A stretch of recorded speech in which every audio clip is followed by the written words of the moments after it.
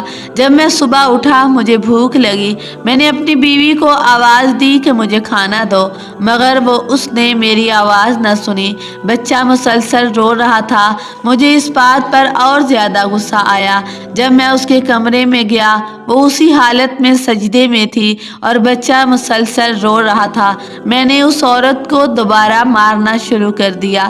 جب میں نے اس کو زور سے ایک لات ماری وہ اسی سجدے کی حالت میں گر پڑی اور جب میں نے اس کو دیکھا وہ تو مر چکی تھی۔ وہ شاید رات کی ہی مر چکی تھی اور مجھے اس بات کی خبر نہیں ہوئی تھی۔ اب میرا یہ راز کسی پر کھل نہ جائے، میں نے ڈر کے مارے اس عورت کو ایک ویران جگہ پر لے گیا اور وہاں جا کر میں نے اس کو دفن کر دیا۔ میں گھر واپس آیا، اس بچے کو روتا دیکھ کر مجھے اور غصہ آیا۔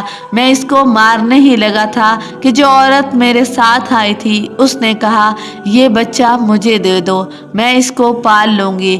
وہ عورت اس بچے کو لے کر گھر چلی گئی۔ میری ہر چیز برباد ہو چکی تھی۔ میں نے اللہ سے نہ کوئی توبہ کی اور نہ ہی مجھے اپنی بیوی کو مارنے کا کوئی غم تھا۔